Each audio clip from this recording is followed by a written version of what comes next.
ये वाले रास्ते से दोस्तों, ये परशुराम चौक है, ये वाले रास्ते से पश्चिम साइड जाना है चंडी माता मंदिर के लिए। आगे पड़ेगा हरिद्वार जंक्शन, यहाँ से हम लोग होते हुए निकल रहे हैं और आगे आपको दिखाते रहेंगे कि आगे कैसे कैसे जाना है। रास्ते जितना हो सके, जितना जानकारी मेरे को मिलेगी इस ब्लॉग में मैं आप लोगों को बताते चलूँगा।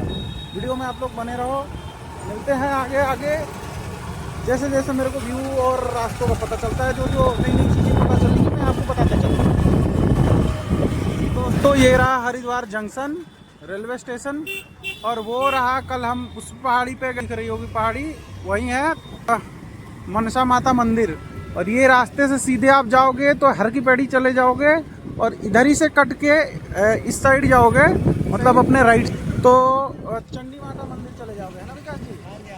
और ये रास्ते से सीधे हम लोग जा रहे हैं अभी हरिद्वार जंक्शन से ऐसे क्रॉस करते हुए सीधे पश्चिम साइड में चले जाएंगे। हर की पैड़ी से थोड़ा सा 100-150 मीटर इधर से ही, मतलब पूरबी साइड से कटना होगा, राइट साइड नहीं, तो हम लोग चले जाएंगे वहाँ पे।